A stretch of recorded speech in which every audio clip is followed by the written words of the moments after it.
Ini lebay nggak?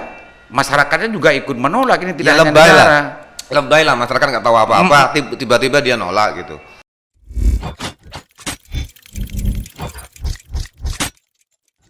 Kembali ke yang tadi Mas Adit. Apa? Rezim ini Mas Adit bilang bahwa ada sebuah ketakutan yang sangat luar biasa dan segala macamnya.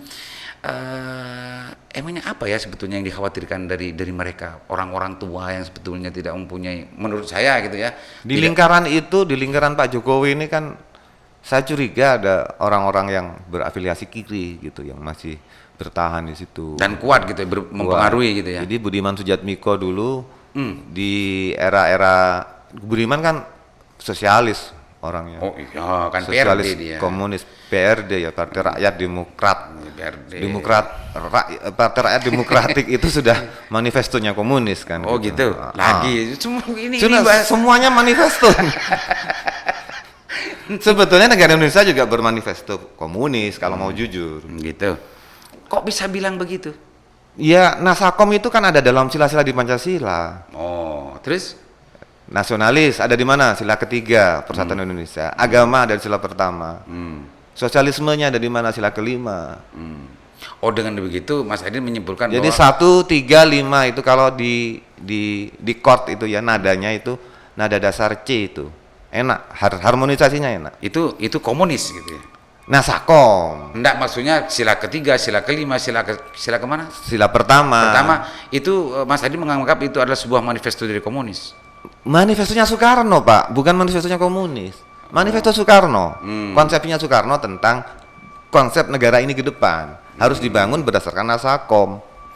Oh, Pancasila menurut Mas Adit Dan adalah Nasakom gitu ya. Masyarakat Gemahri Pahlaw Jinawi yang dia katakan itu masyarakat Marhens. Makanya ajarannya sekarang tetap ajaran Marhenis. Kok kayaknya Mas Adit betul-betul paham ya tentang masalah ide-ide Kayaknya Soekarno saya ya? ini adalah Soekarnois ya. Saya lebih Soekarnois daripada orang-orang PDI gitu. Nah, ini kembali ke awal Boleh saya tadi, minum ya? tentang masalah bahaya laten yang tadi itu. Ini lebay nggak? Masyarakatnya juga ikut menolak, ini tidak Ya hanya lebay negara. lah. Lebay lah, masyarakat nggak tahu apa-apa, tiba-tiba dia nolak gitu. Apa-apaan masyarakat itu? Sudah nggak pernah belajar sejarah, tiba-tiba nolak. Itu naif, Mas Adit bukan lebay. Mas Adit mengatakan bahwa kelompok-kelompok yang barusan menolak acara-acara kami di Surabaya dan juga di Kalibata itu lebay dan tidak pernah membuat sejarah. Ya iyalah, kalau dia belajar sejarah, dia sadar bahwa PKI itu memang pernah berkhianat. Saya tidak mengatakan PKI itu brengsek dan sebagainya, pernah berkhianat. Gitu aja? Pernah melakukan coup. Enggak, maksudnya kelompok-kelompok orang yang menolak. Iya, karena dia nggak belajar sejarah. Oh, jangan-jangan mereka lebih tahu dari Mas Adit. Ayo kita adu di sini. Oh gitu. Enggak, kalau pilihan orang untuk melakukan langkah itu dianggap tidak bersejarah kan juga tidak cukup variabelnya untuk menganggap bahwa apa yang dilakukan oleh Gatot dan kawan-kawan, Pak Gatot dan kawan-kawan itu adalah sebagai pemecah belah persatuan bangsa. Kita sudah hidup sangat berdampingan sejak tragedi 65. Kemudian kita perang saudara loh pada saat itu. Perang saudara loh antar bangsa ini. Enggak, alasannya mereka menolak itu bukan urusan itu. Betul. Tapi urusan ya, kamu protokol potong-potong. COVID. Kamu potong-potong aku kemana-mana sih bicaranya kok ke 65 lagi. Ini kita tuntaskan bicara masalah Kemudian ini. setelah era itu kan mereka merasa ya. Merasa dihabisi di rezim Orde Baru. Di era reformasi mereka dapat angin. Jadi berapa tahun sudah mereka menghirup udara 22 ya, 22 tahun mereka hidup berdampingan dengan makhluk beragama di Indonesia. Sebetulnya komunis juga beragama sih. Aidit bilang bahwa 80% simpatisannya itu adalah Muslim. Bukan hanya Aidit yang bilang, Hafid pun juga di ruangan ini pernah bilang bahwa ada pengurus komunis itu yang hafid, yang hafid Quran gitu. Tan Malaka itu hafidz Quran, tapi sampai sekarang gelar kepahlawanannya nggak pernah diakui karena dia terlibat komunisme di situ. Ya terus enggak, lanjutkan karena kan belum pertanyaan saya kan belum dijawab. Apakah dengan ke keenakan mereka selama 22 tahun ini. Ya, kenyamanan ya. Kenyamanannya, kemudian merasa terusik sekarang ini. Sebetulnya bukan sekarang. Kata kamu kan pernah bilang bahwa di zaman SBY pun kita mengingatkan. Cuman tidak sebanter sekarang gitu loh. Karena apa? Ada reaksi, ada aksi, ada reaksi. Tahun lalu juga sama sebetulnya. Tahun lalu. Tapi sekarang ini gejala-gejala bahwa komunis dan paham komunis itu menguat, itu semakin ketara gitu loh. Semakin terasa gitu ya. Iya, dan itu dirasakan. Jadi reaksinya kemudian juga lebih didorong lagi.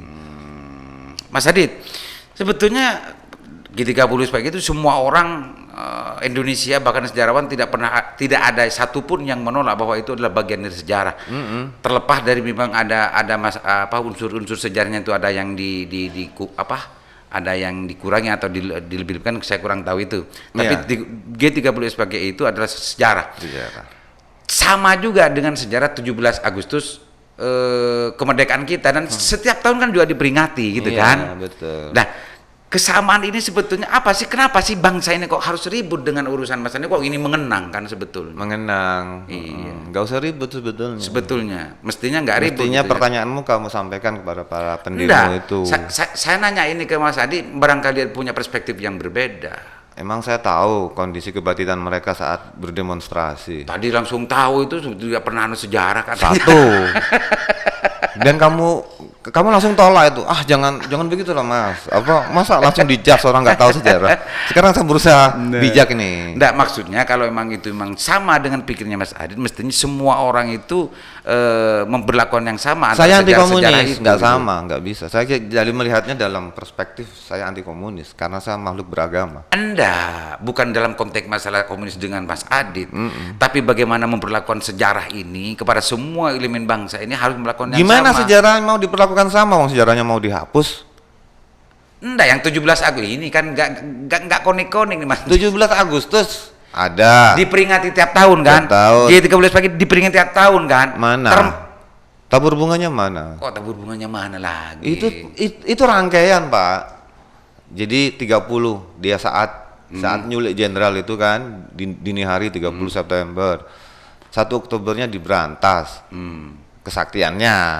Tapi isu-isu ini muncul ke permukaan semua itu dalam salah satu bagian dari peringatan sebetulnya Mas Adit. Ya kalau mau rangkaiannya ya seperti itulah, tiap tahun seperti itu kok. Saya itu sebetulnya ingin membangun suatu perspektif bahwa sebetulnya G30 PKI itu meskipun sekarang isu-isu PKI itu muncul setiap tahun, mestinya semua elemen masyarakat ini termasuk negara, termasuk juga yang lain, kami dan lain-lain memperlakukan yang sama seperti sejarah-sejarah Indonesia lainnya 17 Agustus. Kan nggak ada yang rame. Kenapa kok ini kok rame kan gitu? Untuk itu kan rame, kenapa? Enggak, dari pernyataan saya ini Mas Adit. Karena ada yang merasa terusik. Aku udah bilang dari awal bahwa kenapa rame? Karena ketika kita bicara sejarah itu, ada yang merasa terusik, ada yang merasa belum selesai dalam sejarah itu, terutama anak-anak PKI. Belum selesai ini sejarah. Ayo, aku minta pemulihan nama baik, ya kan? Yang mereka tuntut itu bahwa aku nggak anti agama sebetulnya, tapi pada prakteknya kiai-kiai yang disembelih dulu. Iya kan, pada prakteknya dulu. Iya kan, aku bicara dulu ini peringatan 17 Agustus 65 itu bicara dulu, itu masa lalu gitu. Mereka menuntut itu. Kenapa nggak selesai aja gitu loh? Jadi kata Pak Kiflan Zain itu sudah nggak perlu lagi ada seperti itu. Nggak perlu ada sejarah sudah selesai itu sampai di situ. Memang PKI berontak ya iya. Kemudian ada aksi balas dendam genosid iya. Selesai. Nggak perlu ada permintaan maaf. Mereka melakukan itu karena ada reaksi kan. Pak Adit akan mengatakan bahwa apa yang dilakukan Pak Gatot itu sebetulnya wajar-wajar saja, dan bahkan harus gitu ya. Dia orang yang menolak, harus ada orang seperti itu. Justru elemen yang menolak tentang masalah apa yang dilakukan. Saya pertanyakan itu kenapa gitu. Ini saya belum. Iya. Dan maksudku elemen perspektif yang dibangun oleh elemen yang lain terhadap gerakan Pak Gatot, kami secara umum gitu ya, termasuk rezim juga elemen-elemen yang lain itu menurut Mas Adit itu kurang ajar. Nggak jelas itu. Nggak jelas. Ya kalau kurang ajar itu kan saat mereka melakukan hal-hal yang tidak beretika itu loh. Baru kurang ajar. Itu kurang ajar. Jangan katakan anjing katanya tadi. Itu saat demo. Tapi kalau menyampaikan pendapat kan dilindungi undang-undang. Sama dengan saat kami juga mau menyampaikan pendapat dilindungi undang-undang. Oke. Sama-sama dilindungi undang-undang, oke. Saya kira biar tidak terlalu berlanjut. Cuman begini man, nggak usah takut sebetulnya. Siapa itu maksudnya? Kita semua di sini. Oh, terus Karena komunis ini kan udah nggak laku sebetulnya. Cina udah jadi kapitalis. Rusia udah hancur. Mana sekarang negara-negara komunis yang betul-betul menerapkan paham komunisnya? Nggak ada. Korea Utara itu fasis itu. Iya kan? Termasuk Jerman dulu fasis gitu ya. Jerman sudah bersatu kan. Sudah bersatu dengan Jerman Timur dan Jerman Barat sudah bersatu. Sekarang paham komunis sudah nggak laku. Pahamnya nggak laku. Nggak laku. Tapi bahaya latennya juga harus diperhitungkan, harus waspadai kan begitu. Tapi bagus loh paham komunis sebetulnya kalau mau diterapkan. Penghapusan kelas, ya kan? Proletar dan berjuis. Iya, bahwa negara ini harus rakyat yang memerintah paling tinggi gitu kan. Pemerintahan tertinggi dari kita, oleh kita, untuk kita. Itu kan dianut oleh koperasi. Jadi koperasi itu nyanut paham komunis itu. Ya artinya Mas Adit ingin mengatakan bahwa sebetulnya tidak perlu untuk takut terhadap komunis gitu ya? Enggak perlu, nggak laku. Tapi dalam kondisi perang, sekarang ini kan pandemi ya. Ini bingungnya, saya semakin bingung setelah mau kesimpulan ini. Tadi orang seperti Gatot dianggap penting orang semacam itu. Sekarang justru nggak usah takut. Nggak usah takut. Nggak usah takut sebetulnya. Tapi inilah Adit gitu. Kemudian ini lagi man, apa namanya? Aku mau ngomong apa tadi? Enggak. Agar tidak semakin ngawur gitu ya kita Nggak bicara. ngawur ini, nggak ngawur. Closing statementnya Mas Adit apa sekarang tentang masalah ini, masalah PKI dan kebangkitannya ini, termasuk yang sekarang Mas Adit Di ikuti. closing statementnya gini, bahwa paham partai itu boleh mati, ya. Tapi ideologi nggak pernah bisa mati. Bahkan Karl Marx ini kan oleh John Naisbitt ini ditasbihkan sebagai salah satu orang yang paling berpengaruh selain Nabi Muhammad nomor satu, ya. Karena pengikutnya paling banyak di dunia. Nabi Mag berarti. Selain Nabi Muhammad, Nabi Muhammad sih nomor satu. Iya. Terus Mag itu di urutan keberapa gitu kan. Jadi kalau ideologi itu memang nggak bisa mati. Sama dengan Islam, ideologi nggak bisa mati. Jadi sampai kapanpun komunis dan Islam nggak pernah bisa bersatu. Itu closing statementnya. gitu ya. Oke. Terima kasih. Mudah-mudahan apa yang kita bicarakan, kita sandrasani ini bermanfaat. Ada perspektif baru dari masyarakat yang menjangkau channel Sandasan ini, meskipun ada agak sedikit terbalik tadi, narasumber menjadi host menjadi narasumber. Sekarang aku boleh nanya enggak? Loh, ini sudah mau closing statement ini. Sudah. Ini lucunya. Kita Demikian closing statement yuk. mudah-mudahan bermanfaat semuanya, agar netizen bisa memahami, sudah mengerti terhadap jalannya perbincangan ini, karena saat ini sudah closing statement dari saya. Assalamualaikum warahmatullahi wabarakatuh.